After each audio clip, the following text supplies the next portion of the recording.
Hello, coconuts, and Hi, welcome back. coconuts. Welcome back to Lantern Light Adventures. Tonight we are playing an Empty Dream, a Girl by Moonlight game. My name is Archangelic, and tonight I am going to be the director. So let's go ahead and have you introduce yourselves, coconuts.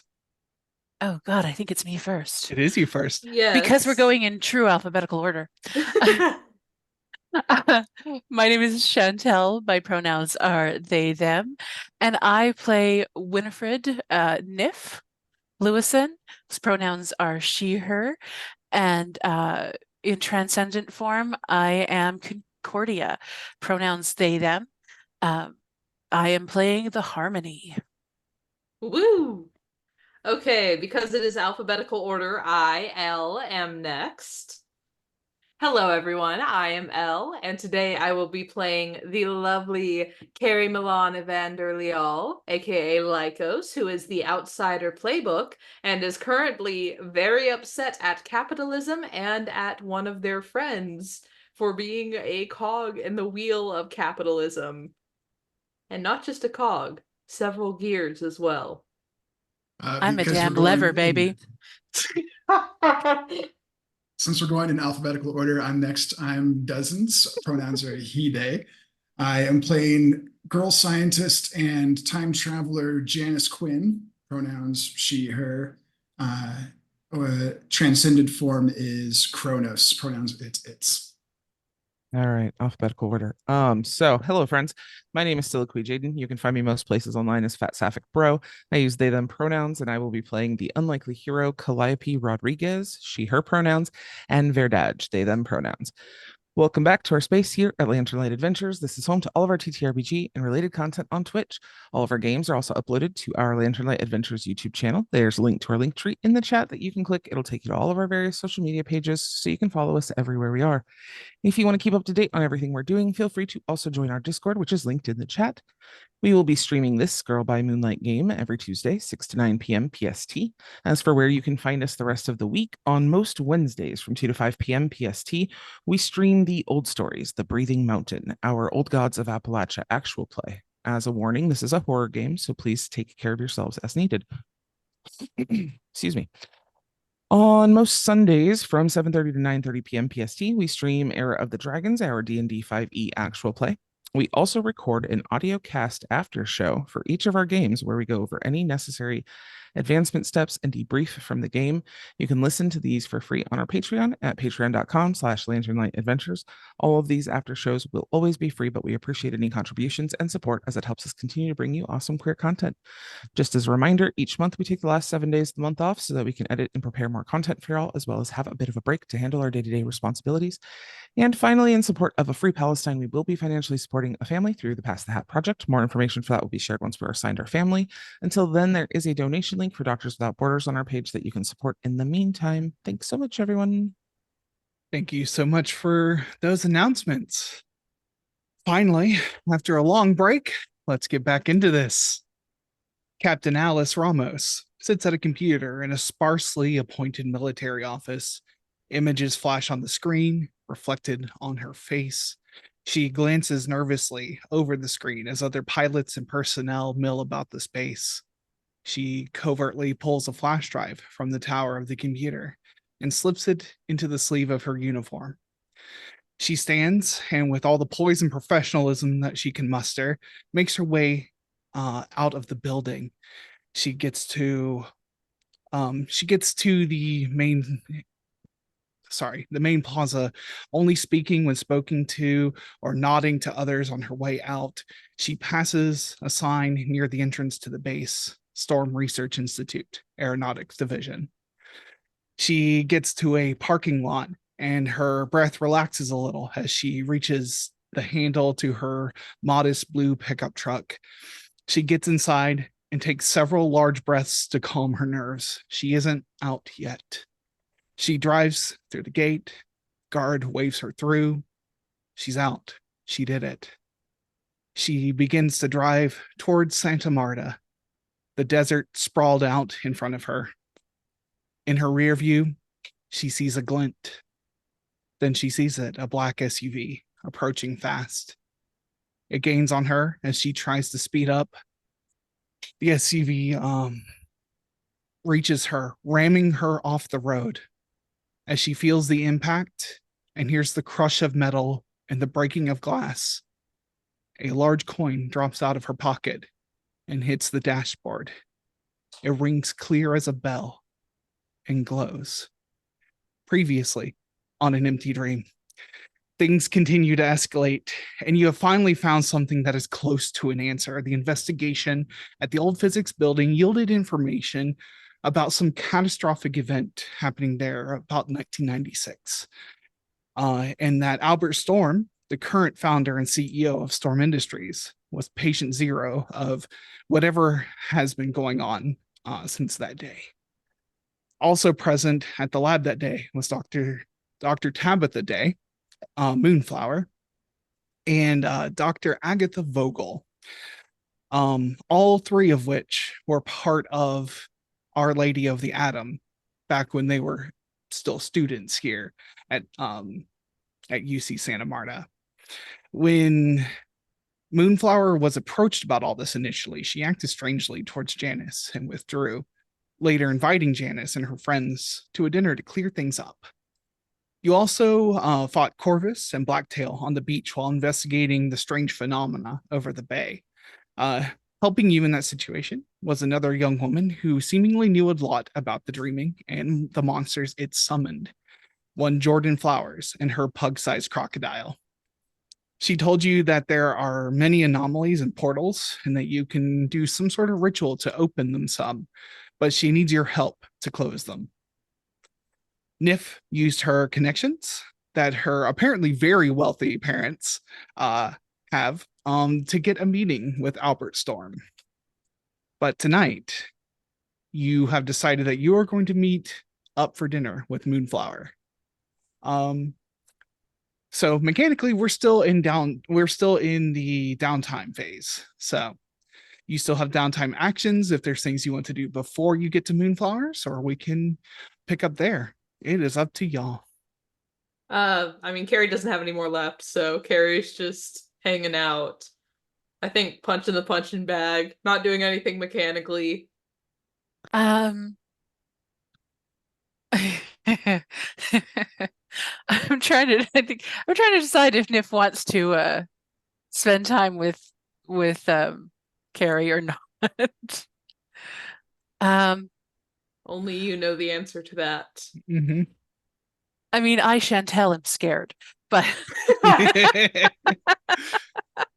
I think that Nif would go in and hold the punching bag for Cary, kind of recognizing Cary's need to take out frustration and kind of putting herself in a position where Cary is kind of lashing out at Nif in the fact that like she's punching at Nif, but safely on the other side of the punching bag.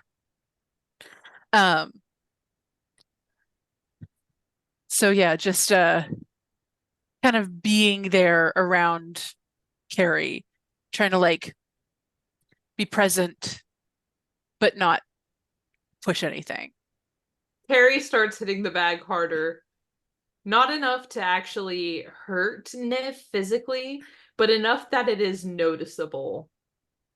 Nif is expecting that. I think Nif is putting herself in the way of like is trying to make sure that I think Nif wants Cary to know that Cary can take their frustration out and it's safe.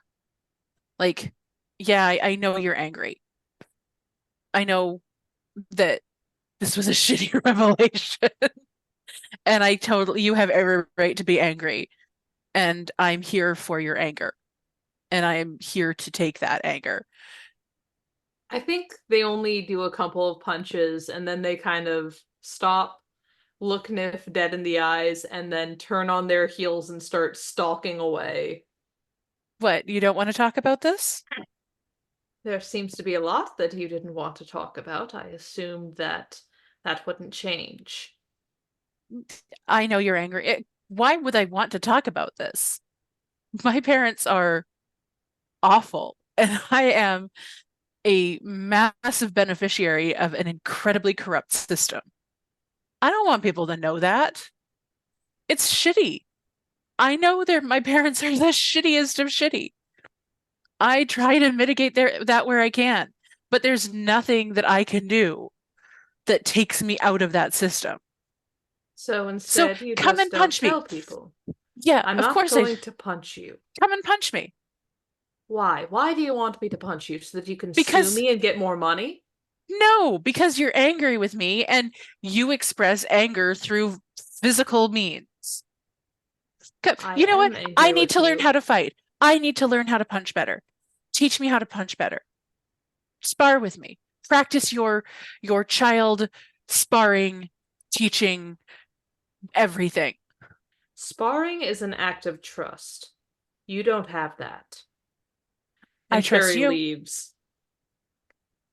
Cary doesn't respond. Cary just like kind of looks back once, glaring a little bit, and then just leaves. I'm gonna say that I'm gonna let you, Chantel, if you want to. If you were trying to make a connection, you still can. I feel like this is either express or empathize from you. I don't think any connection was made. Cary not is gonna roll. actively pushing against the connection. Yeah. I want to Yeah. roleplay with you. I want to roleplay with you. No, so no, bad. absolutely. Okay, that's fine. And then I'll just wait to do my other downtime until you guys have had a chance to as well. Because I think at this point, Nif might also be taking a few swings at the punching bag, but Nif is not good at punching. Yeah.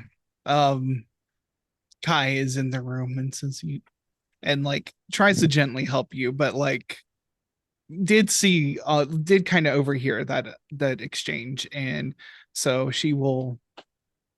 they will take their give the space to you a little bit, and they'll just hold the bag for you while you punch some. There's no danger of being hurt when you're holding the punching bag or Nif. No. I can't dance with a giant fucking octopus. I can't throw a punch. I think Nif is probably crying a little bit. Kind of punching and crying. The saddest kind of punching. Yeah. I'm gonna be better at punching, and then Cary will respect me again.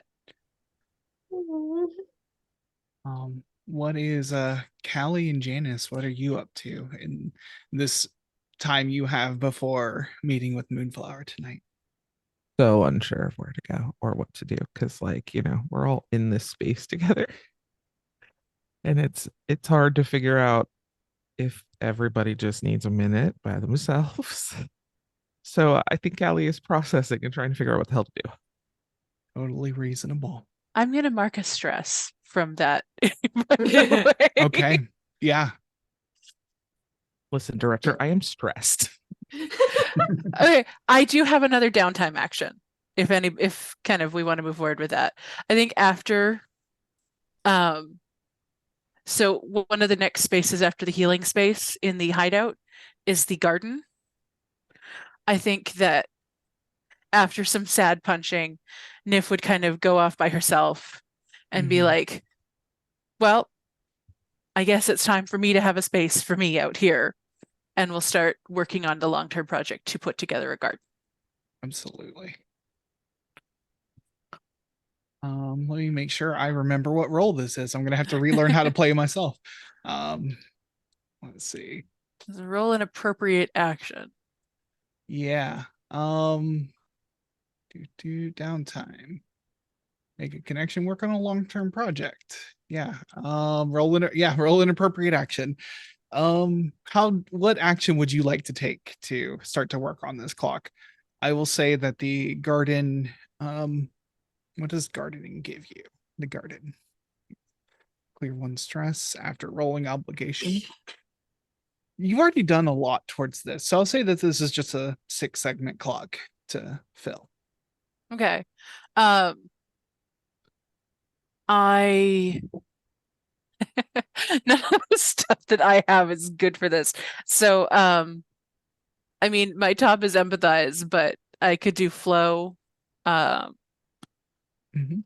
I, c- Yeah, and but up to you what you feel is appropriate for yeah, for I think plant person creating a garden. flow for right now sounds good Sure. as you like try and like make the space. You're clearing the space right now. You're making sure it's available for you to build the garden. That is a 4. A 4. All right. And with a 4, that means you get 3 segments marked. So Ooh. Yay. yeah. So if someone wants to keep up with that, I've got building that. the garden. Got it? Cool. I appreciate y'all. Aw. And I think Nif would pretty pointedly be trying to do this by herself. Hmm. I think there would be, which is very rare for Nif. I think there's kind of an aura around Nif right now that you would never have seen before. Yeah. And the space you found in this kind of like network of tunnels, it seems like maybe it was um built as like an kind of an open drain for the surrounding areas. But like plant life and everything have kind of grown over and choked it. But you come out of the tunnels and like the walls are 10 feet above you, just kind of choked with various vines and grasses and tree roots. Um, but it is an open space with open air and a view of the sky. You can easily make this into a space where you can set up a little garden. Amazing. So what is Janus up to? You don't I have to do a think- downtime action, just want to see what you're up to. I think that Janus was tuned in to what was going on between Nif and Cary and is concerned about both of her friends. And was probably trying to keep a bit of a close eye on Nif, since they're Janus's, fated person, and she's trying to make sure Nif doesn't, go nuclear. So she probably followed them out there to the garden and then picked up on Nif's vibe. Like wanted to go out there and help and connect with Nif, but then probably just backed off to give him some space. So I guess at that point, Janus is going to get ready for tonight and maybe do. I don't really know how to do an investigation ahead of a dinner, like how to investigate a dinner party that we're going to. Right. But maybe she pulls out her tarot cards and tries to do kind of like an intuitive investigation about Okay. what to, what kind of mindset to be in tonight, what kind of context to be aware of. Yeah. I feel like we can definitely either hold on to the investigate action until you get the information from dinner tonight. Okay. But you can pull cards, of course, anytime and see how Janus feels about what is pulled. Woo. Right. She'll get out her little cyberpunk witchy cards and she pulls the Empress. Interesting. So she looks at that, and there's kind of like an abundance and a fruitfulness and like a productivity to the Empress. So she's feeling that there's going to be some revelations tonight or some movement made on their mission. But also there's an element of the unknown and of the clandestine to this card. So that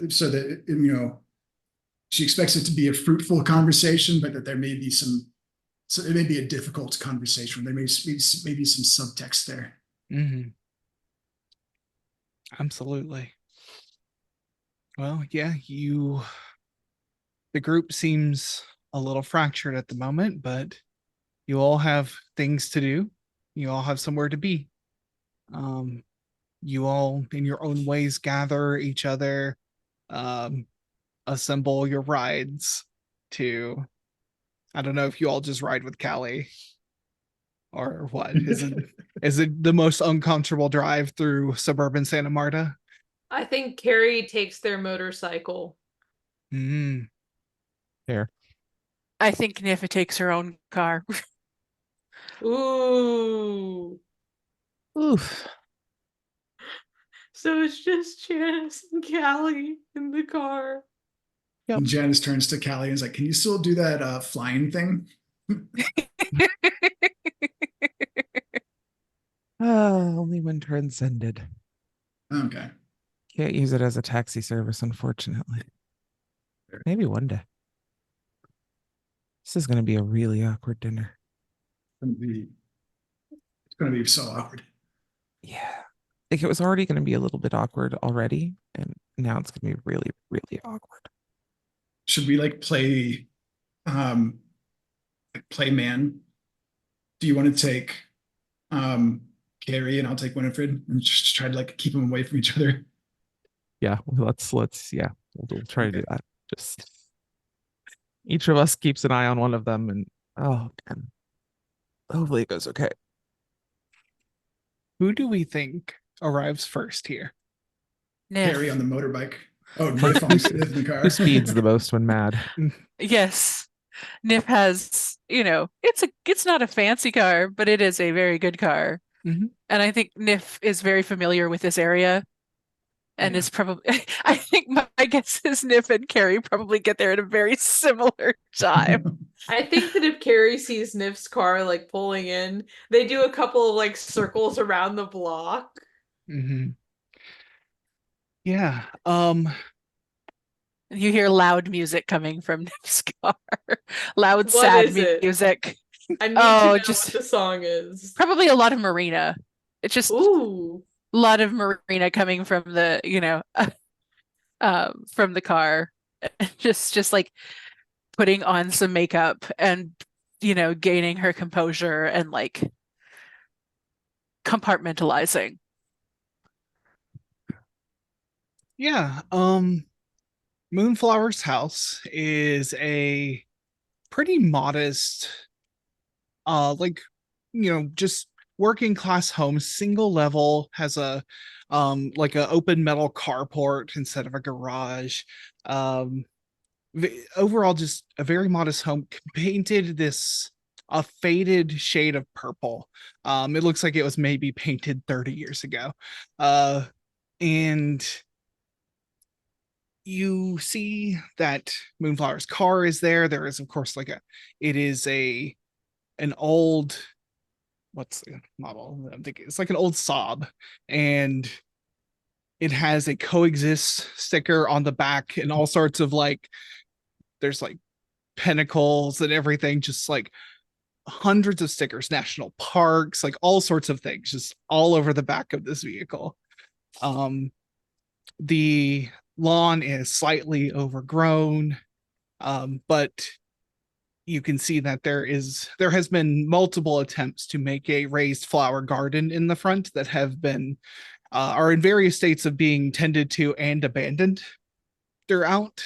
And yeah, you arrive at the home.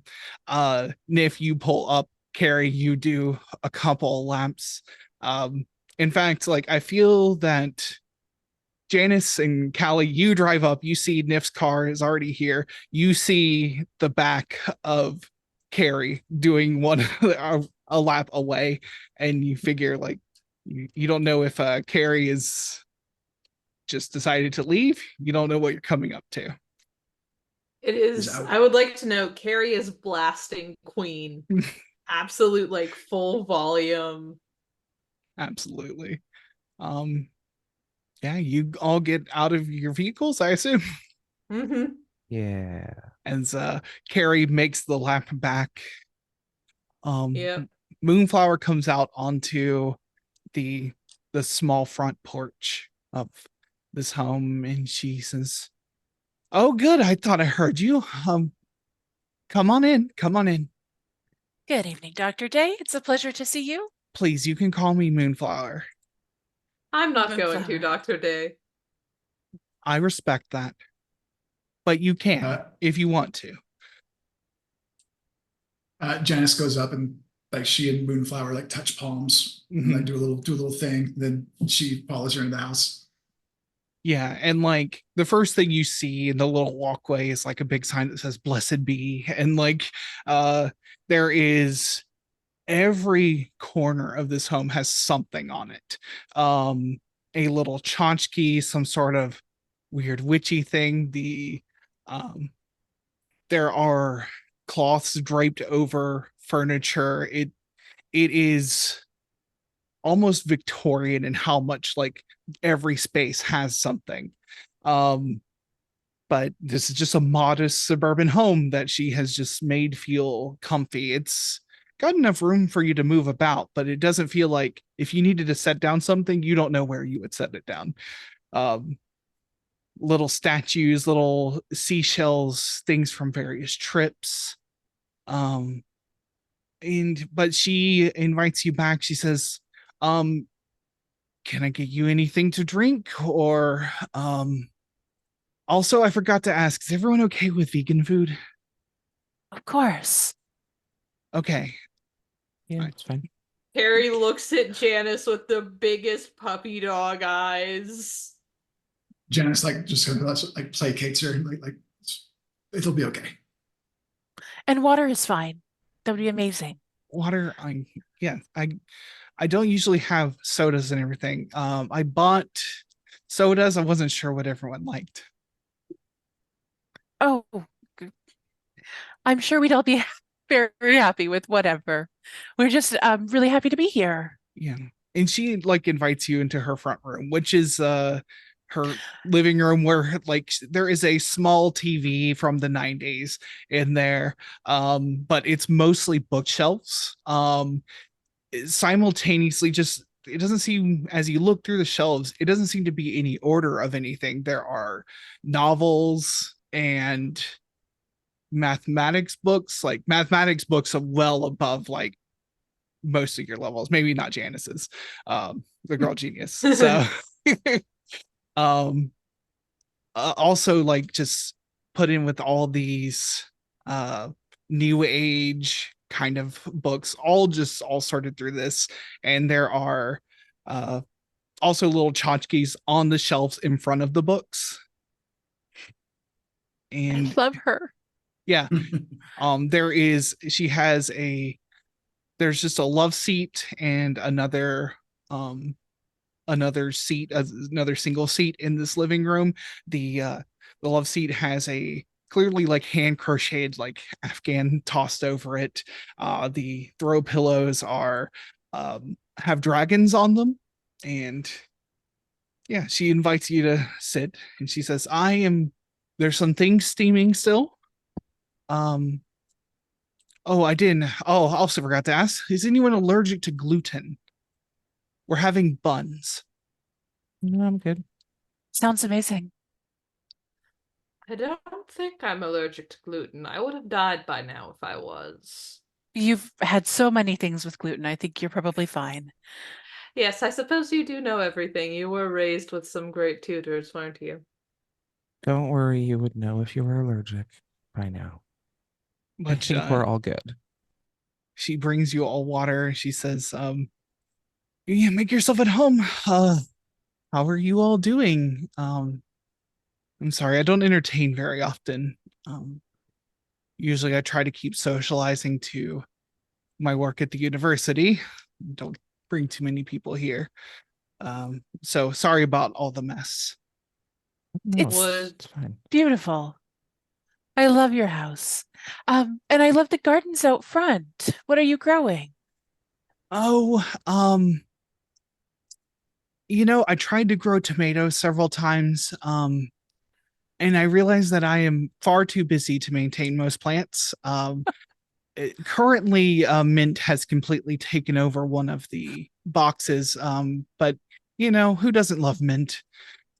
Yes, it is a noble plant, a conqueror.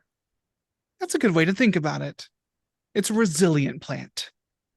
And mint tea is amazing. Yeah, of course. Oh yes, tea. If you want tea, I do like I said, have plenty of mint. And Like you can actually see that there's like sprigs of mint like back in the kitchen, like hanging to dry.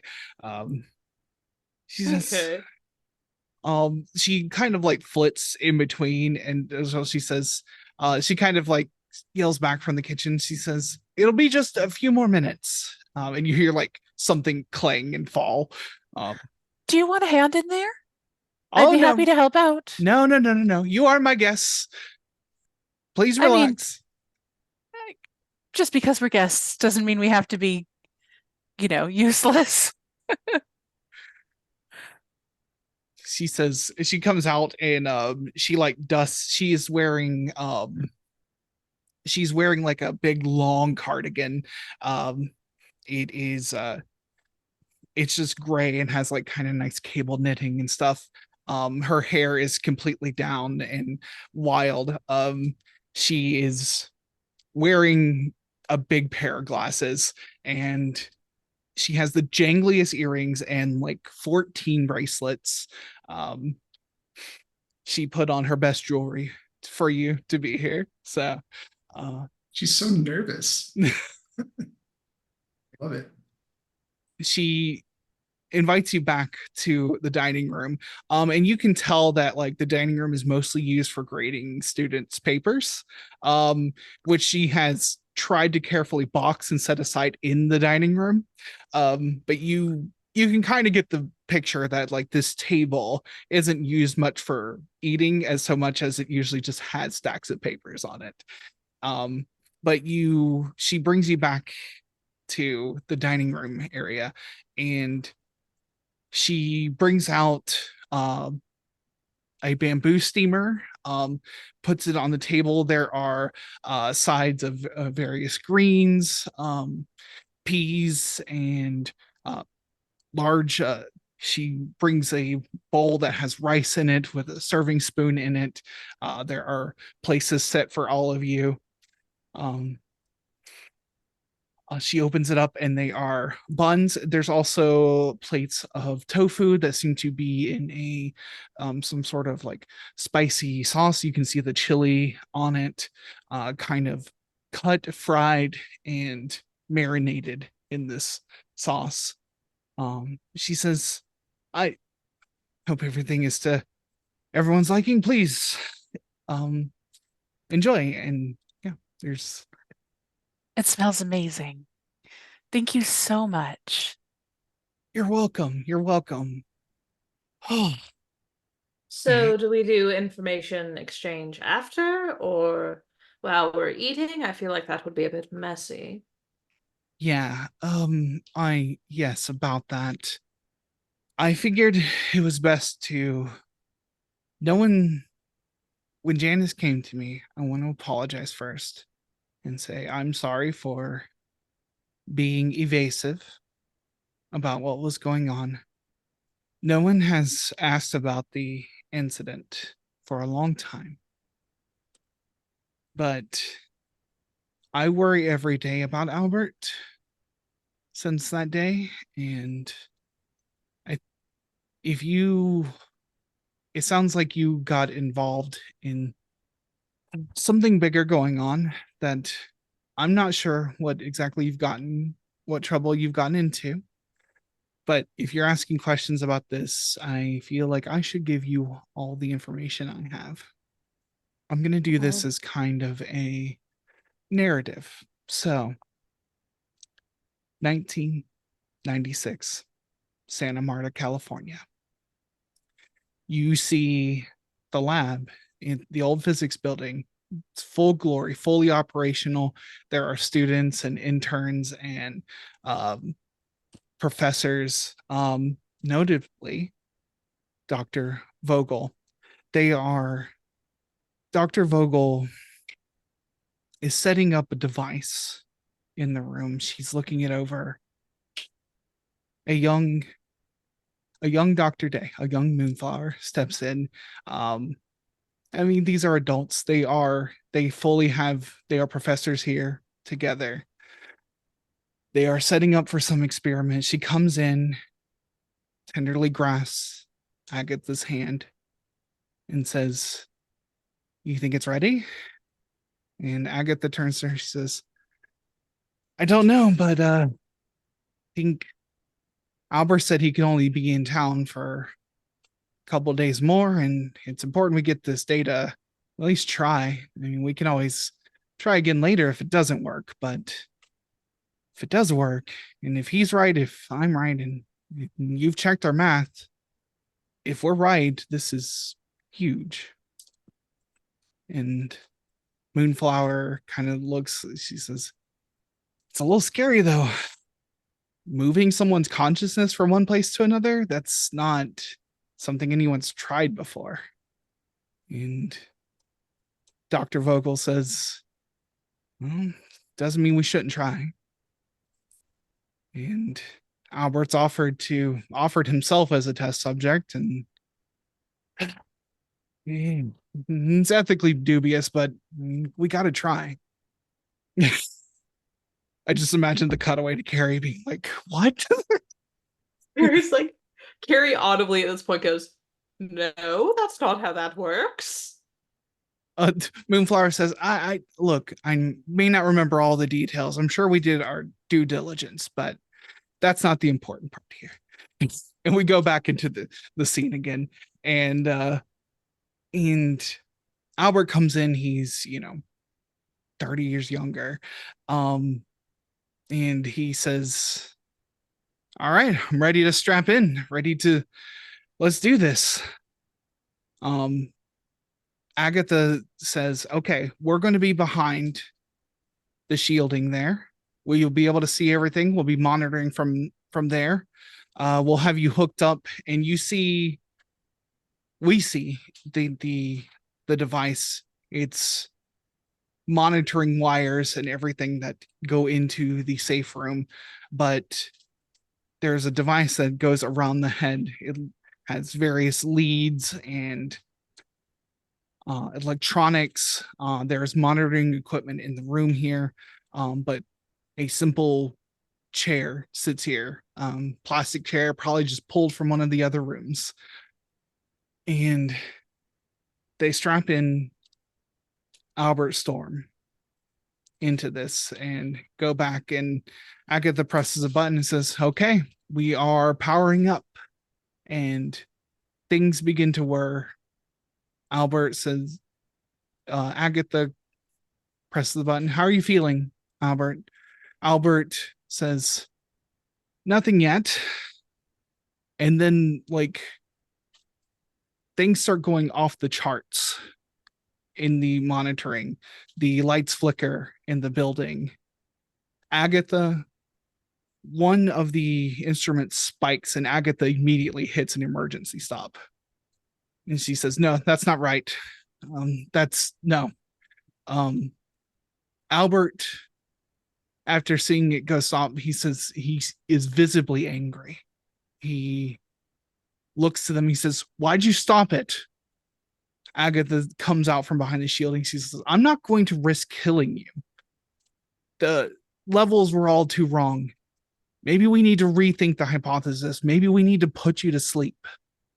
And Albert says, I don't want to be put to sleep for this. I want to be awake when we make history. And Agatha says, I don't think there's another way. Your active mind is overriding the conduit. We can't transfer it when it's in control. Moonflower is back behind the shielding, looking at the readouts and worried. You can see the worried look on her face as she looks at her two friends arguing over this. This is not Moonflower's field. Her field is theoretical mathematics. She checked their numbers, but they are on another level of breaking ground. It's another day. The next day, they have set up the lab with a hospital bed. Albert is there, strapped in, ready to sleep. He falls asleep as Agatha and Moonflower sit in the control booth. Moonflower's head against just tired and laying against Agatha, who is watching this like a hawk. And Agatha begins to turn a dial to slowly amp up the power to whatever device they have built. There's not the same surges. Everything goes smoothly. Everything begins to peak the way that Agatha wants it to. She looks pleased as the test goes on. And then she begins to open the transmission. Whatever they are using to transmit data from Albert to some other remote place. Maybe it's on some part of the campus. Maybe it's just lower in the building, but it's somewhere else from this room. As everything continues to go up, something spikes. One little meter just spikes for a moment, and then 2, and then 3 or 4, and they all start acting erratically, but nothing's overloading, nothing's flickering. Albert's eyes open in the bed, glowing a purple, and then it kind of seeps over his cheeks, down his neck. His face warps. Moonflower has fallen asleep by this point. Agatha stands up. She looks, Moonflower kind of wipes her eyes and looks at whatever is happening here. Eventually, Albert sits up in the chair. And a voice that's not Albert's. It says, "What is this place? This is not. What is this?" As this energy seeps down Albert, the face morphs. Crystals form at the tips of the eyes and kind of work their way out. Agatha, seeing this, says, "What?" She's looking and she hits the emergency. The machines power off, but they don't. There's no power being added to this boat. It seems Albert is in some sort of feedback. Whatever is in him is now feeding back into the system, continuing this transmission. Agatha presses it again and again. She's like, "No, no." Moonflower's like trying to help in any way she can, but Agatha exits the control booth, shuts the door. Moonflower still in the control booth watching on. And Agatha grabs at the device, pulls it, disconnects it, destroy it. Energy arcs from the device. The energy seems to pull from Albert along with the machine. But it arcs all up and down Agatha. There is a bright flash. Agatha hits the ground. Albert, unconscious, on the bed. We return to the dinner. Moonflower, you can tell she's holding back a tear or two, recalling this event to you. She says, I don't know. I never went back to look at the data, the information. Think we succeeded in something that day? Agatha lived that day. Albert woke up like it was a bad dream later on. Nothing, no permanent medical effects anyone could find. But whatever he saw in his dream, he said it would change the world, but I never spoke to him much past that day. I said it was his fault. Agatha was in the state she was in. She lived, but she didn't wake up.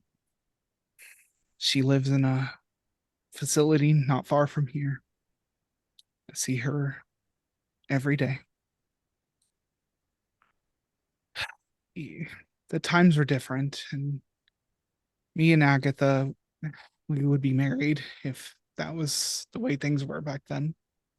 And I just try and take care of her. But Albert became obsessed with dreams and supernatural phenomena of all kinds. He had the resources to dump into whatever he wanted to. I mean, honestly, had things not gone wrong and had the machine not been destroyed that day, I think he would have stolen that research too. Would have taken it to his military industrial complex and adulterated it for whatever he wanted to. I don't know what that thing was that was taking over him that day, but on paper, this was officially just a lab accident. Circuit breaker didn't go off when it was supposed to. People got hurt. That's that. Flower, I'm so sorry. It's okay. There was no reason you would have known anything about this. I mean, look, Just hate that you've been going through this on your own for so long. I can understand why you were hesitant to talk about it. So the description of the like purple weirdness, Mhm. is there any way that Cary could like trace it at least to some kind of like oh yeah, this is this one guy or like this one type of guy? I don't know if that's possible. That's why I'm asking. Yeah, I'm thinking. Okay. I just wanted to make sure that I wasn't like trying to pressure you into No, anything. no, not at all. You would. There are a few entities you've only spoken to in some sort of crystalline form, and that's the chorus, the choir, the leaders. They told you what to do, what raids to do. Most of the dreaming acts in some sort of animalistic or some sort of anthropomorphic way, but the leaders of the chorus, who do not speak with one voice except for when one voice speaks, you know that the leader of everything going on does speak through this chorus to you. You know not a name, you just know that they wield the authority. And that's the only crystalline things you can think of from the dreaming. All right. So the timeline, Cary was around in the dreaming. Is the timeline roughly when we started being interested in Earth, or has it always been kind of that push-pull and this was just...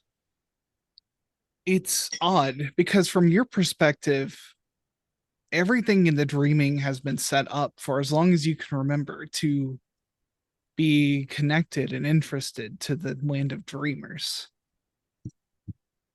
Everything has been set up to do these raids, but the timelines maybe match up based on just your experiences from being in our world in a way. There were those that came before you. You were part of the current huge wave, though. There were small scouts before you. But the dreaming has always been interested in the dreamers. All right. I think Cary's kind of just mulling things over. I don't think that they say much. They're also not really, like, if there's food, they're not really eating it. Mm-hmm. Wolves are not meant to be vegan. Fair enough. Yeah.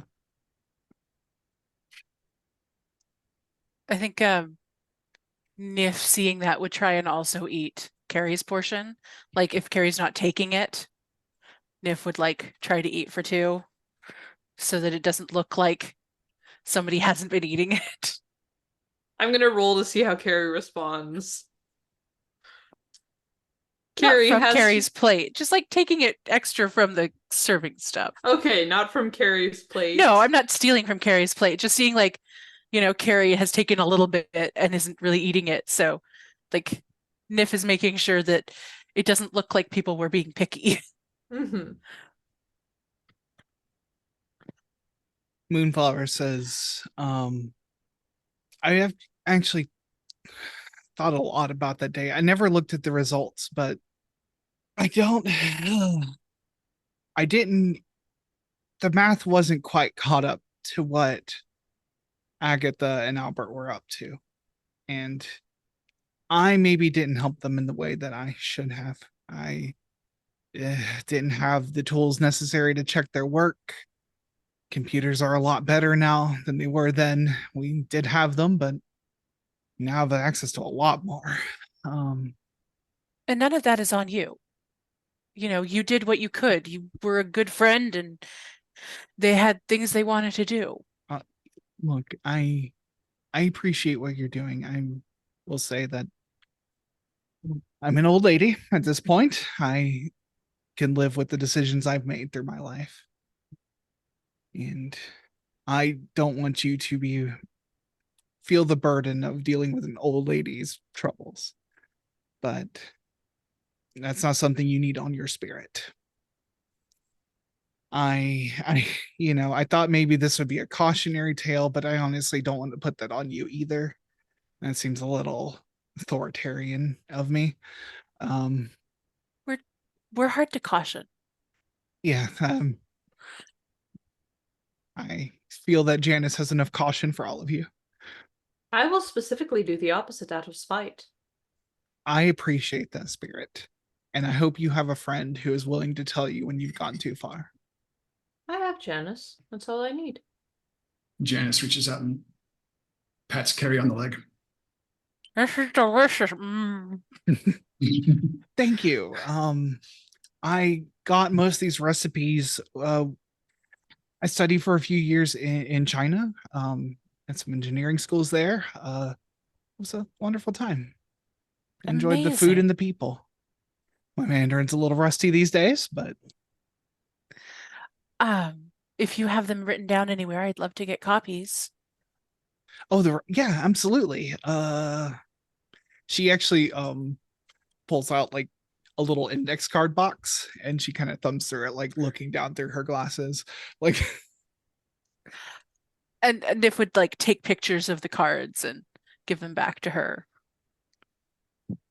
yep, she'll put them back in and set them on one of the many shelves and throughout the space.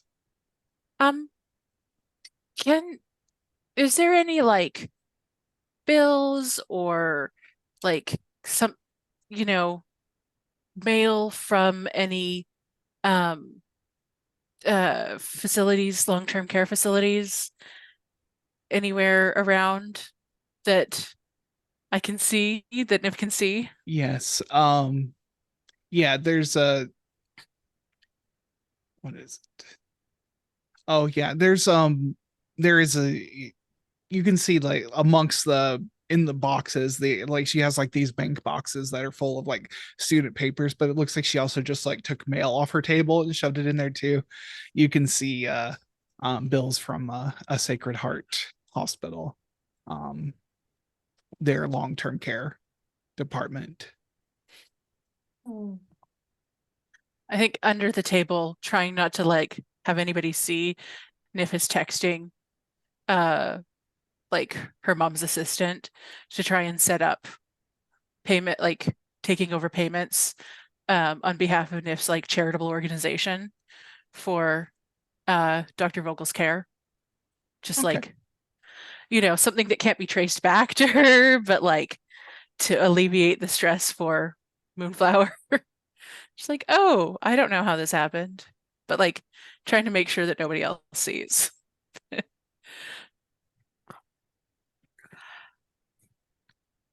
Yeah. Moonflower will kind of fuss but you see that she's kind of like eyeing her shelves for a book. And she pulls one out, the cover, it's like it's just a paperback book, but it's like thick, it's like a textbook size thing. The cover is worn back. This is a well-read volume of whatever she's pulled out. The title actually is like almost worn off all the edges, and she thumbs through it. There's papers and like sticky notes attached to it. She says, I've actually thought a lot about the math from that day, and I always thought that maybe we just moved Agatha's consciousness somewhere else. That maybe we got the coordinates wrong because we forgot about dimensions, and because that's all theoretical and that's all physics, and I'm not a physicist, and I told her that so many times. But math is math, and I can check the math, and if the numbers check out, but if your whole hypothesis is off when you make the math, then and she says, I'm sorry, I'm ranting. It's not very useful information, but and it's also a fool's errand. Like, if that's, even if it is true that we just moved her mind somewhere else, that it's still gone. Not forever. There's always hope. I think Janus kind of perks up when Moonflower pulls down the book, and she's like, is this your work? Is this the math? And she wants to, like, will excitedly kind of like start poring over it. Yeah. Over Moonflower's shoulder. Yeah, this is the math. I had it printed up to check over it back then. I look at it a lot, but yeah, this is the math. This is what I was supposed to check, and you see it is full of 30 years of scribblings. Mm-hmm. Like changing numbers, changing variables, like printouts from the lab supercomputers, like the school's supercomputers and things, like of like checking some of these numbers. Like through the years, you could see how technology has progressed by looking through this book. I think Janus is like trembling with excitement to go over all of this. Moonflower, if we were to somehow get a meeting with Albert Storm, is there anything that we should say to him? Any questions we should ask him that, you might not have the option to? Just, you can tell she's holding back something. She says, I hope when his time on our dear Earth is done, that he can live with what he's decided to do with his life. I don't think I have actually anything to actually say to him. He was intent on doing that experiment that day because it was important to him and him alone. He acted selfishly. Agatha was a visionary. She knew we could do the impossible, but when people start pushing you to do that prematurely, that's how accidents happen. And I think if Albert had not come around at that time, Agatha would still be with us. And maybe whatever weird stuff has been happening in here would not also be happening. Basically, I've been talking to a physicist. What's his name? He's in Germany. No, not Germany, the Netherlands. Groningen, like professor there. He's been helping me with the physics. And you'll see could you spell that name for me, please? Oh, that's the city in the Netherlands. Groningen. I'll pronounce it. The Dutch have the weird G's, but Groningen. It's the city. I don't remember his name right now. But his notes are in the book too. He thinks maybe we opened a dimensional doorway, portal, something overlapped a dimension. That's what the math says anyway. It's a very good theory. So, which could cause weird phenomenon in space-time or something, but oh yes, there's quite a lot that it could do. You're really ominous. Thank you, I try. You said it seems like she's holding back. She was holding back about Albert. Gotcha. You think she was holding back how angry she is with him. Okay. But you can see from some of the self-help books about living a peaceful life in this space that Oh. that she tries to live a peaceful life. Oh, that's not gonna work. You should punch it out. No. I tried that for a little while. That was a interesting time, and then the country got very war enthused, and I made a few changes and have been a strict pacifist since. Pacifist. You do realize that anger is a necessary emotion, right? There's no change that happens without anger. I feel anger. I feel angry, but I choose to do something different with it. And what do you do with it exactly? Meditate, light incense, drink some mint tea, relax, and enjoy the peace I have in this moment instead of worrying about moments that aren't right now. Others don't have peace. Should they meditate as well? There are different tools for different situations. Yes. Complacency is not a tool in any situation. Where's that book about power structures?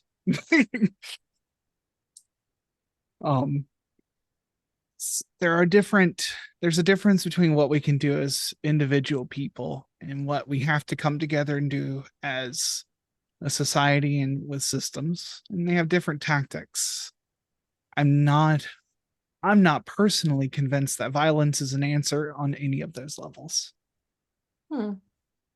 It doesn't It's change. nice that you can keep your morals. It is a privilege. I understand that. It's something that we all get to have living in the heart of the empire. Heart of the empire. It's all bread and circuses for the people who live in Rome. But Rome falls. Rome fell. It did. How soon do you think we'll watch the buildings burn, Doctor?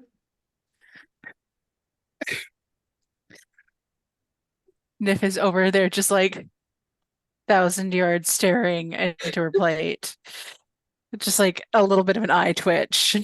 Back in my day, it was constantly 1 minute to midnight. We were 1 minute away from destruction all the time. I lived my childhood, my college years in fear that the world was going to end at every moment. A lot of people took that, a lot of people my age, a lot of people Albert's age, took that to mean we had to defend ourselves against that constant threat. I took it to mean that we had to make do with the time we had. Yeah, in a way, they were all right. Someone's world does end every minute. A world is not a planet or a being or an idea. It's the people. Each individual person is a world. And every minute one of them more, they're snuffed out. I think you should meditate on that tonight. Who's your advisor again? What major are you? I am an anthropology major. Excellent. No, honestly, they're clearly doing good work there. You think about those things. You mull them over. I encourage you to really think it through. Maybe violence is an answer. Maybe it's something I'm overlooking. I don't have answers. I'm just telling you how I react. Where I come from, people either die fighting or they die whimpering. I would rather die fighting for something bigger than myself, fighting for a future that I may not see, but someone I love will. Cary, we will take this information that we have learned and we will move on to come up with solutions. But for right now, you berating this person who has just helped us does not help forward the situation. We're having a discussion. You are just berating somebody for your own feelings of frustration at things not changing. You don't have to make everybody else feel shitty for the choices they make because you feel helpless. Do you feel shitty, Doctor? I'm going to ask you to take a step back, both of you. You clearly are friends, right? Ha, are we? Yes. You wouldn't have had that reaction otherwise. You care so much, Cary. You care more than you want to show anyone here. That's why you're so angry all the time, because you don't have all the power in the world to care for everyone the way you want to, the way you want to make sure everything is just fine, just right. I've been there. We started Our Lady of the Atom because we were on the brink of destruction all the time and we didn't have any power to say anything. We found a way to say something. We could have been angry alone and kept that to ourselves and let it fester, but we said something. We felt better about it. We shared in our anger about what was happening. We still ended up in different places. We still ended up in wildly different states of mind about what to do with the world. But I've never met anyone who is so angry all the time and didn't care. Those two seem to be not possible. You can't be angry and not care. You're angry because you care. And I don't know what's going on between you two, but it sounds like Winifred, you said your name is? Yes. I don't know what's going on, but I don't need your protection. It sounds like you want to stand up for yourself, but you're standing up for someone else instead. I don't know what's going on here. And honestly, I don't think I need to know. But you're lovely people. You clearly care deeply. You seem to be good students from what I have heard around about you all. And I'm not telling you not to fight each other. God, friends fight all the time. It happens. Doesn't mean you're not friends. But take a second, take a breath. Remember why you're angry instead of deciding to be angry about something else instead. And face that part instead of just jabbing at each other like that. Oh, that got, oh, sorry. She goes and she lights some incense to kind of calm the air in the room. She fans it around. She says, I think Nif will stand up and just being the most polite. I really appreciate your time. Thank you so much for all the information and for the very lovely dinner. I hope to see you around campus, and I'm going to head out. Thank you. And Nif will just gather her stuff and not waiting for anybody, will go out to her car and will drive away. Oh, damn, that was a big clap of thunder out there. Okay. It was all me. Moonflower will kind of gather herself and she says, sorry, I didn't mean to get that way about it. I just Was I berating you? Not at all. You were angry. Nif is, I'm not going to say don't listen to Nif because you should listen when your friends are angry about something. But I think she was trying to protect me as a way to talk about her own feelings. I don't know that 100%. Don't just take my word with the biggest grain of salt, okay? Talk to your friend. Again, like I said, you are all lovely, and I've appreciated having you in my home, and sorry to be all parental. It's all right. If it helps, I've never had one, so I didn't even pick up on that. A lot of kids who come through don't, so try to help where I can.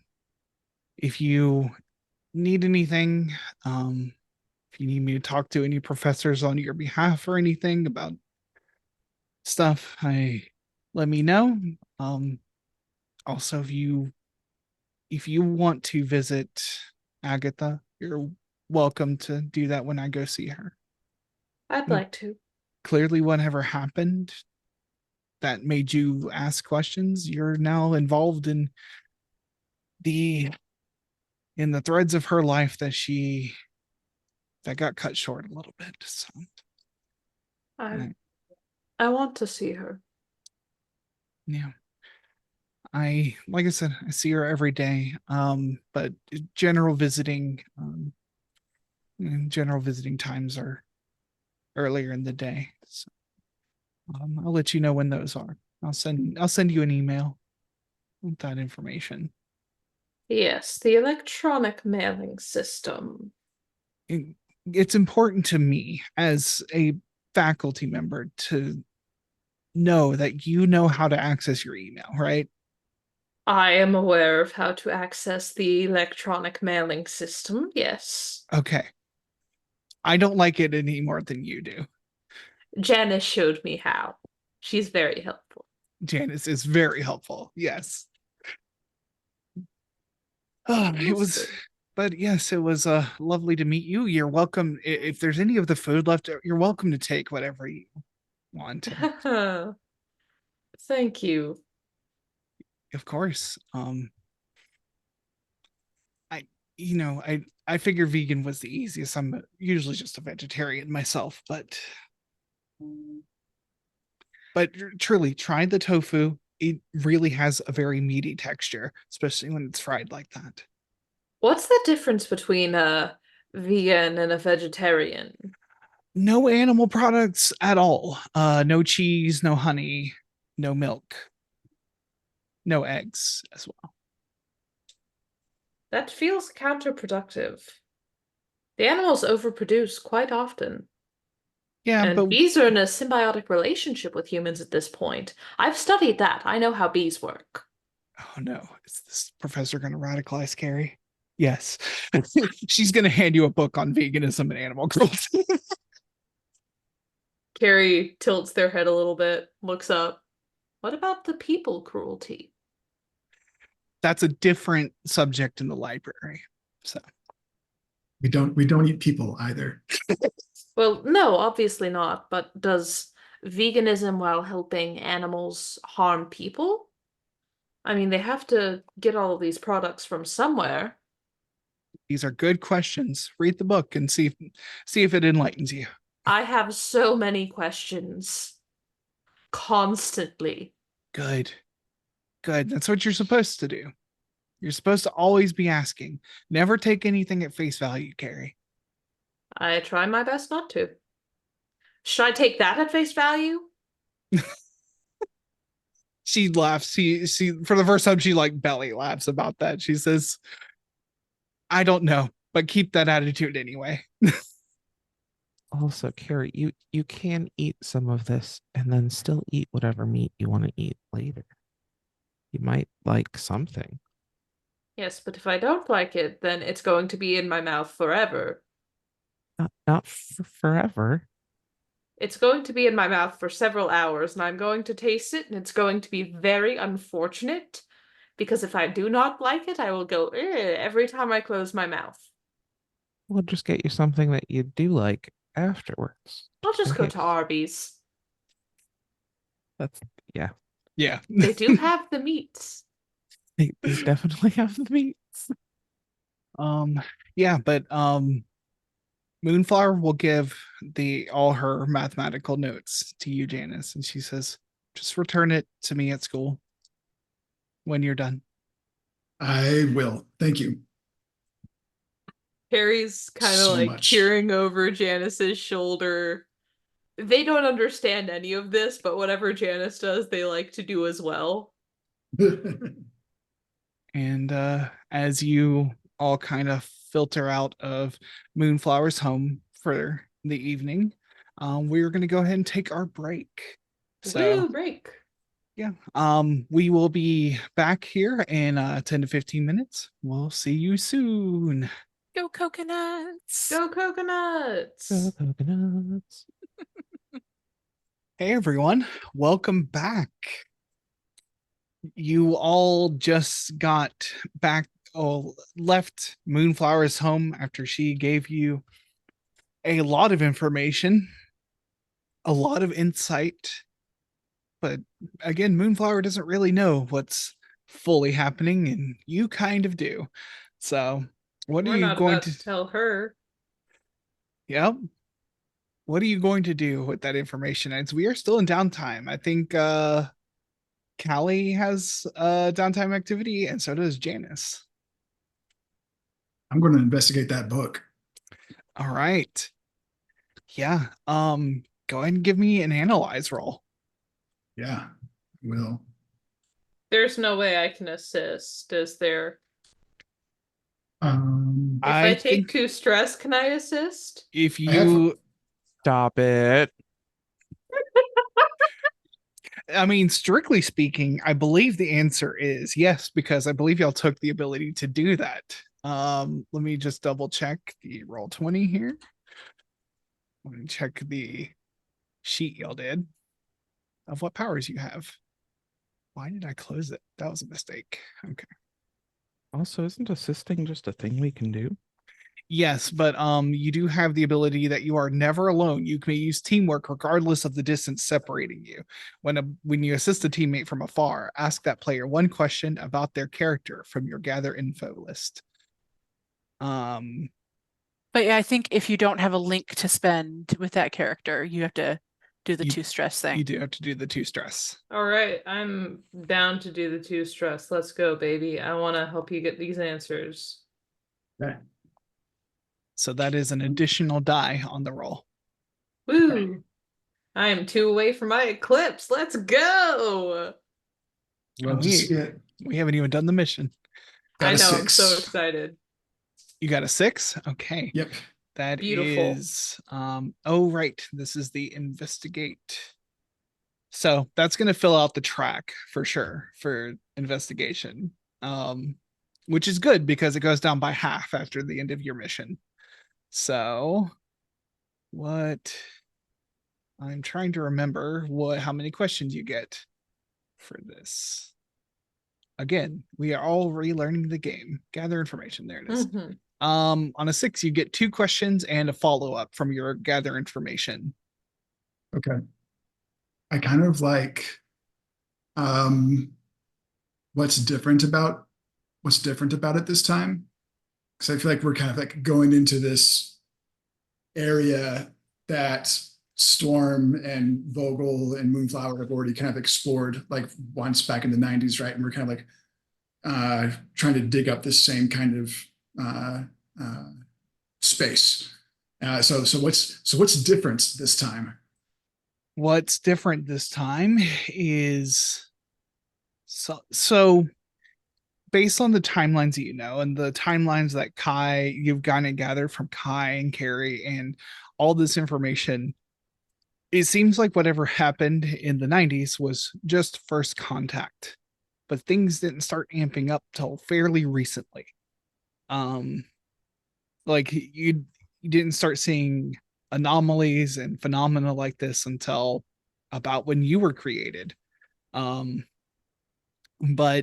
that doesn't mean to say that that didn't happen, but whatever they did has either damaged space-time in a way or whatever phenomenon was set off then is continuing. It's expanding. It's allowing more and more things to come through, and you're coming close to a critical point. Okay. This one seems a little almost OP, but one of my questions I get to ask is, what really happened here? What really happened here? This is actually good because you have all the information. You are looking through these notes. You see the math. You see their hypotheses. You see their theories about what was going to happen. All the information is laid out in front of you, but you have a piece of information they didn't have. You know about the dreaming. So what really happened here is that Albert Storm somehow connected with a being from the dreaming and, like you all do, transcended himself. maybe whatever they did linked these two worlds and it just started moving over. But that's what happened here. That's um Albert Storm was the first one to transcend. The proto magic girl. Mm-hmm. Magical billionaire. Magical billionaire. And I get a follow-up question. You do get a follow-up question. Is it one of the questions from my gathered information? No, Questions? it just It could has be to. anything. Yeah, it's a follow-up question about the information you've been given. I want to ask about Agatha Mm-hmm. in the same kind of like what really happened here kind of vein.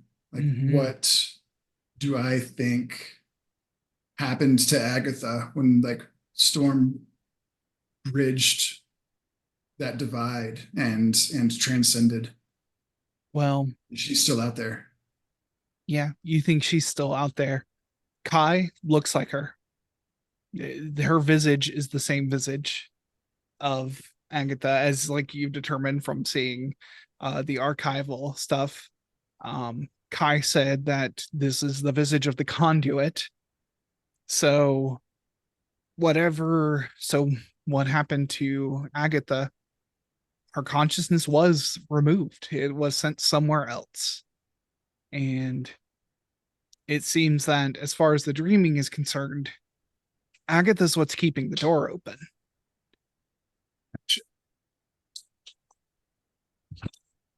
So So are the three of us together? Like, did we leave her house already? And yeah, honestly, I think you left the house at the same time.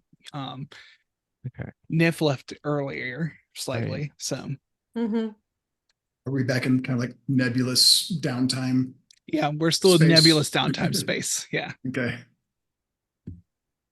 I think that so did we all maybe we all went to the Arby's so that Cary could get some food that is edible to her. I'm so sad Cary is such a picky eater. They would have loved all the MSG. Nif absolutely went to the Arby's and is sitting in the Arby's parking lot with a bunch of Arby's. You roll up in the Arby's, Nif is Yep. already there. Oh, well. We should probably fill Nif in on everything. Cary, Nif are sees you you guys and like slides her chair back, so it looks like there's nobody in the car. Cary, are you okay? I'm fine. I can always ask a player character how they really feel for free. So how do you really feel? Cary is not fine. Cary is angry and confused and feels. Do we want to get how in depth do you want me to go? Your call? All I'm here right, for so I can go deep. Let's go. let's go, baby. Cary feels like no matter how much progress they make, they're always going to backpedal into the person that they were before, into Lykos before. And the way that Nif is reacting reinforces that for them, that they're always going to be asking the wrong questions and being too aggressive and scaring people or putting them on the offensive. They're always going to be the most monstrous form of Godzilla. They are never going to be the protector of man. They are always going to be the enemy, the allegory for war, the thing to be fought against and driven back and isolated. And they are terrified that that scares them now. And they don't know how to ask their questions calmly. They don't know how to not be angry because it is how they have been living their entire existence. There's a lot that they don't understand, and that frustrates them. You know, you're not fine. We don't have to talk about it right now if that's not helpful for you. If it is helpful for you, we can. I know things got very complicated today. They did, but we persist. That we do. Callie will give you a hug. And in hopes that just this little bit of an exchange is something that can form a link. Go ahead and roll express, I believe. Or no, empathize. Empathize. Got one, so that's 2 dice. I forget how to play. If you have 1 dot, that's 1 die. 1 dot, 1 die. Okay. Yeah. If Cary is accepting of this connecting moment, you can get a bonus die. But it's Cary's call. Is Cary accepting of it? That is the question. It's Cally. Yeah, I think that they love Cally. They'll accept that. That is a 4 and a 1. So a 4. No, I'm sorry. It was in the light. It's 2 4s. Oh, it's 2 Okay. 4s. Okay. White lettering. Still a 4. Yeah. 4. That is so 3 segments or 3 links given. So you give Cary 3 links with you. All right, cool. Nice. So that goes on Cary's sheet, not mine, right? Correct. Okay, perfect. And then I'm gonna text Nif. Hey, you okay? Question mark. We got some information from the book. ... We can share with you here or later. ... I think Nif kind of Nif is not being at all smooth about this. Nif is like crying in her car Oh, and like eating Arby's fries while trying to like hide from her friends. And like laying back kind of in that uncomfortable way. Just like, I just want to sit up, please. But they're still there. Like, I'm fine. Thumbs up emoji. Can you text me the main points? Sure, no problem. I'll give a couple bullet points. Let me know if you need anything. Niv texts back like, so does that mean we have to kill Kai or Agatha? Like, how is have we talked about that? Honestly, I have no clue. We haven't really talked about it yet. I think we're all just sort of processing ... question mark. Sigh. I think we're need to gonna know, go does inside and Cally get some type food. out sigh? Yeah, with like the little asterisks beside. Yeah. Asterisk sigh, asterisk. Incredible. I know Niff will like say in Callie's head, I know you're out there. Do you want to come and lay in my car with me? Okay, I'm gonna go check on Nif. Y'all go ahead and go inside and grab food, and I'll head over to her car. And I'll let myself in, take a seat, push the seat back. So that was something. A lot of really good information. It was very brave of Moonflower to share that. I think that was really productive. It will really help us move forward with this, getting things fixed. It's great. Would you like a fry? Have some fries. Of course. I got a lot. Yeah, it's a fry kind of night for sure. Yep. So, how do you really feel? It's like the therapist of the group. It's too real. Niv feels angry with herself and like Nif feels like a monster because Nif understands, I think, better than anybody how this imbalance of power that she benefits from works. And like, she's tried so hard to get herself out of benefiting from that, or at least trying to like make her privilege benefit other people as much as she can.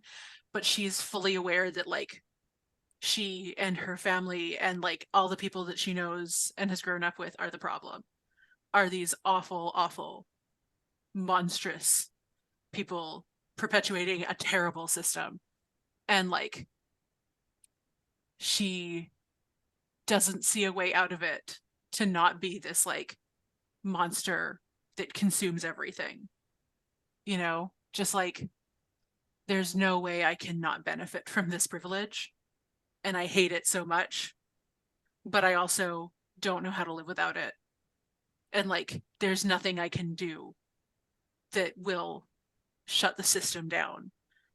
And nothing I can, nothing I can throw money at to like take the stain off my conscience. And like, I have tried throwing money at every cause. And, paying off medical debt. And like, if any of you looked at your health insurance right now, you would see you have the most incredible, like, everything covered health insurance, because like, we do dangerous shit. And I'm like, I can't protect my friends with my fists, but if they have to go to the hospital, they will be well looked after. And like, it's like, I'm a monster and I'm trying, but I can't not be a monster.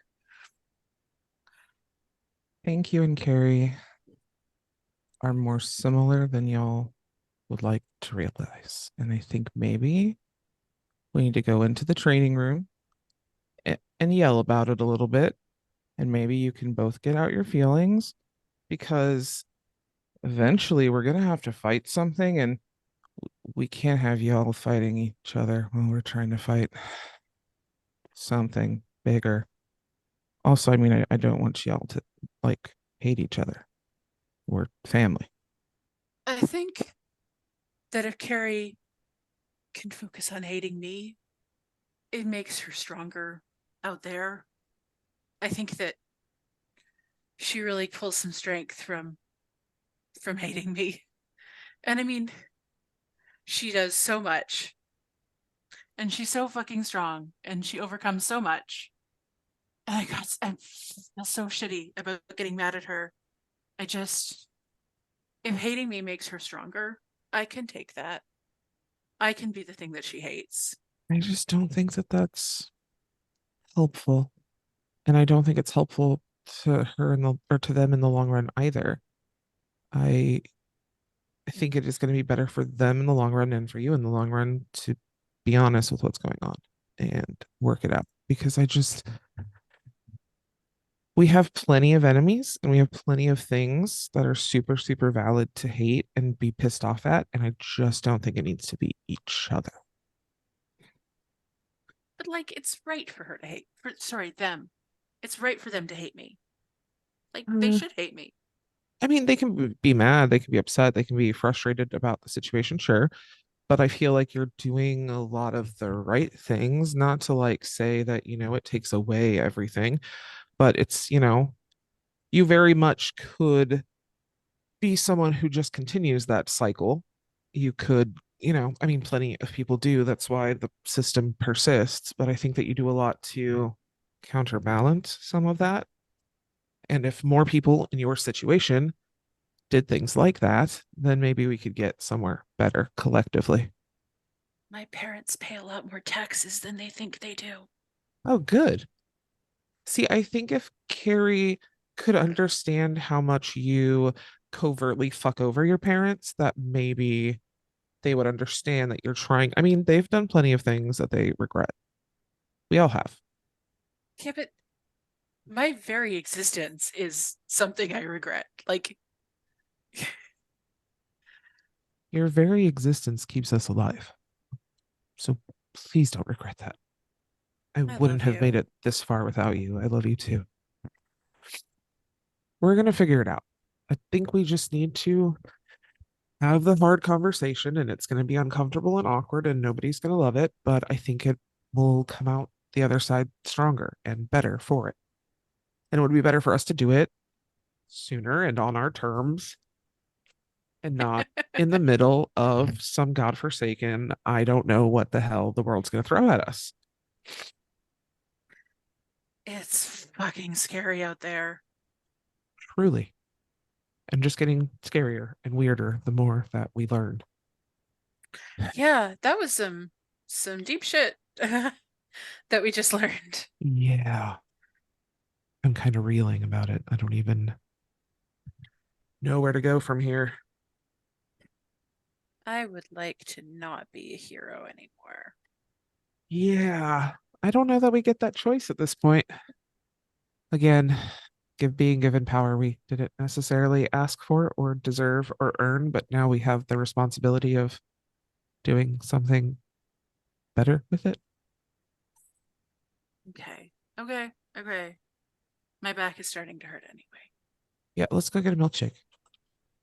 Half Jamocha, half chocolate. Let's go. And we will go meet our friends.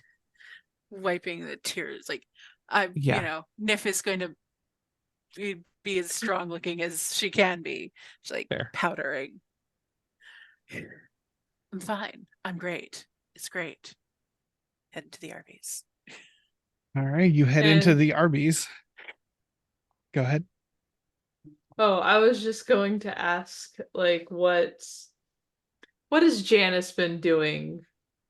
Tell me about Honestly, Janus. I think that Janus has been oblivious to a lot of the undercurrents and overtones, and she's just been up to her ears in science and has had her nose in this book, puzzling out equations and formulas and stuff.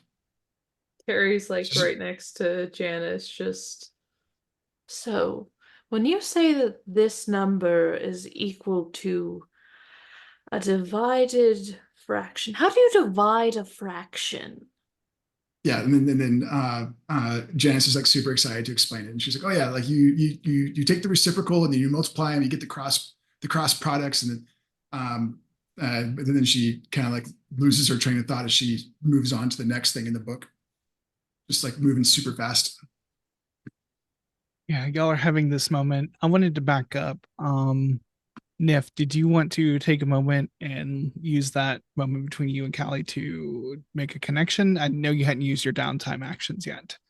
Oh, no, I did use my downtime action. You did? Yes, I used one to try and make connections with Cary, which did not succeed, and I took another stress from.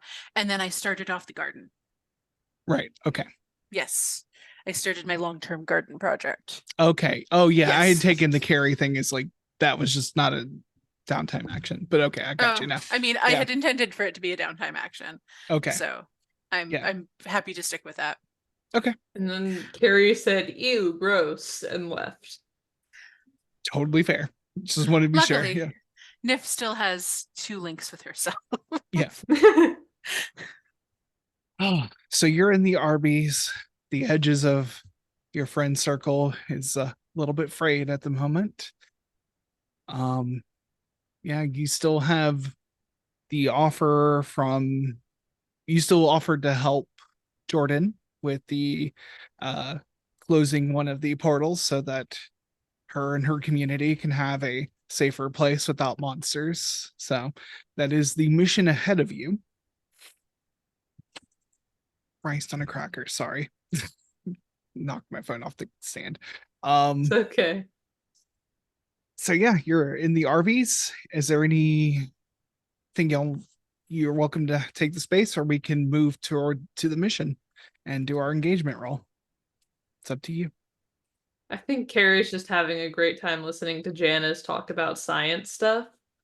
Because it's like Janus's area of expertise, and they really enjoy whenever she gets to talk about that. Just like sharing some curly fries, geeking out. Mhm. Nif is just being quiet, being small, I think. Mhm. Well, shall we go and close the portal? Yeah. All right. We'll close on this scene in the Arby's, and let's do Callie our. is just gonna make eyes with Janice, like, oh no. All right, let's figure out our engagement roll. Can I roll it? That is tradition at this point. Yes. We're gonna use one of the middle boys All right. because I want to leave it up to fate. All right. Dang it, that's a 5. Stop Well, rolling Wait, good. don't we? Hold- We have other dice. Yeah, no, you Oh. get to roll a whole pool of dice. So you start with Oh. 1 because there's Yes. always hope. Mhm. Is this mission particularly heroic or noble? Yes, it is. I think take, so. Um, Okay, I'll take another middle boy. is the mission's goal or methods reflect the worst parts of the protagonist? I'm gonna say no. No. Is the mission following through on details from the protagonist's investigation? Yes, it is. Yes, it is. So Okay, that- low boy. We're up to 3. So does this mission determine the fate of a friend? Yeah, it does. It's Jordan's life you're helping out with. So, are the troubles from the protagonist's mundane lives getting in the way of this mission? Yes. So that negates that one. So we're still at 3. All right. Are the protagonists acting rashly or on very little information? No, I don't think so. Does the mission's tier exceed? No. No. So we are at 3 dice. Okay, awesome. Now I get to roll these bad boys. Go, go, bad boys, go. So what do I pick out of these guys? The highest or? It is the highest. Dang it. So it's a 4. A 4. I'm just happy it's no longer a 5 because I had rolled that originally. Okay. That was before the pool. A 4 is a mixed result. You're in a risky position when the action starts. The plan is holding together, just barely. The protagonist will need to take steps right now to avoid disaster. Yeah. Let's do this. We only have a little bit of time left in this episode, and I would like to have full time for this mission. So we'll hang on to this result for the engagement roll. And I think we're going to call it just a little bit early tonight. We had a big episode with a lot of information, a lot of things to process. So I'm glad we took the space to do that. Yeah. So we're going to end the session here. We're going to go into our after show after we do our little outros here. You can find our after show at patreon.com/lanternlightadventures. It's always free to listen to, but we appreciate your patronage. So yeah, why don't we go around and tell everyone who you've been, what you've been up to. Hello, my name is Chantel. My pronouns are they, them. I am not anywhere else. I am only here. I am always here. I've been here the whole time. So if you'd like to see me here again, you can find me here on Tuesday nights playing Girls by Moonlight. And otherwise, support all these amazing other people that I'm playing with. Awesome. Elle. Oh, right. It's me next. Hi, everyone. My name is Elle. I have been Elle. If you'd like to see if I will continue to be Elle, you can find me at SapphicSoulful or at SoulfulSaphic on these social medias. Today, I have been playing Cary Milan Evander Lyall, aka Lykos, who is getting radicalized and feeling like a monster. So every queer person's journey of self-discovery. Yippee. And you can find me here on Tuesdays playing Girl by Moonlight. You can find me over on the Bardic Inspiration Network. We alternate what we do. Sometimes we play our Power Rangers game, Power Rangers Lightspeed Reignited, on Mondays. We have Power Rangers, we have G.I. Joe, we have Transformer Pyramids. What more can you ask for? We have big hot buff demon dudes. Woo! And then alternatively, which is this coming up week, you can see us play our Tales of Exandria games. So that is Tales of Exandria, Swords of Byrodin on Monday, which is very fun. We're in a tournament arc right now, and also Silas Briarwood is kind of in love with our party leader, which is not great. Please get away from her, Silas. And we have been kicked out of Whitestone. Yippee! We are banned from Whitestone. It might have something to do with the fact that my character is the grandchild of Orthax. Whoopsies. And then we have Tales of Exandria Shadows of the Lost on Wednesday. We are fighting an evil cult. Gonna punch those guys real hard and also deal with our feelings and maybe end up in a big old polycule. You know how it goes. That's all I have to plug, I think. Awesome. Dozens. I'm Dozens. My pronouns are he, they. I have been playing time traveler and girl scientist Janus Quinn. And I have not been here the whole time, but the other place that I was still Dozens. And you can find me online on Mastodon and ActivityPub at Dozens at tiny.tilde.website. And you can see my tabletop role-playing games at dozens.itch.io. All right. Jaden. Hello, party people. I'm Silicui Jaden. You can find me everywhere online as FatSapphicBro. They, them pronouns. I mostly hang out on TikTok, make a variety of random content. Mostly chicken videos these days. You know, whatever. As for streaming, I'm here on Twitch most Sundays, 7:30 to 9:30 p.m., most Tuesdays, 6 to 9 p.m., most Wednesdays, 2 to 5 p.m., all Pacific. Thanks. Thank you. And I am Mal, aka Archangelic. You can find me here running Girl by Moonlight and the Heir of the Dragons. Those dates and times were already given by Silicui, so I won't go over them again. I'm also a player in the Old Gods of Appalachia game on this channel, which will be tomorrow, so feel free to join in with that. I am also doing professional GMing. If you want to play Girl by Moonlight, I have a Girl by Moonlight campaign up. It's currently scheduled for Thursday evenings.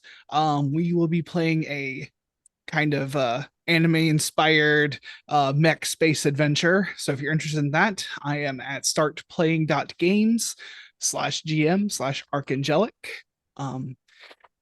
Yeah, so as always, I want to say that the VOD for this video will go up on our YouTube. You can find links to our YouTube.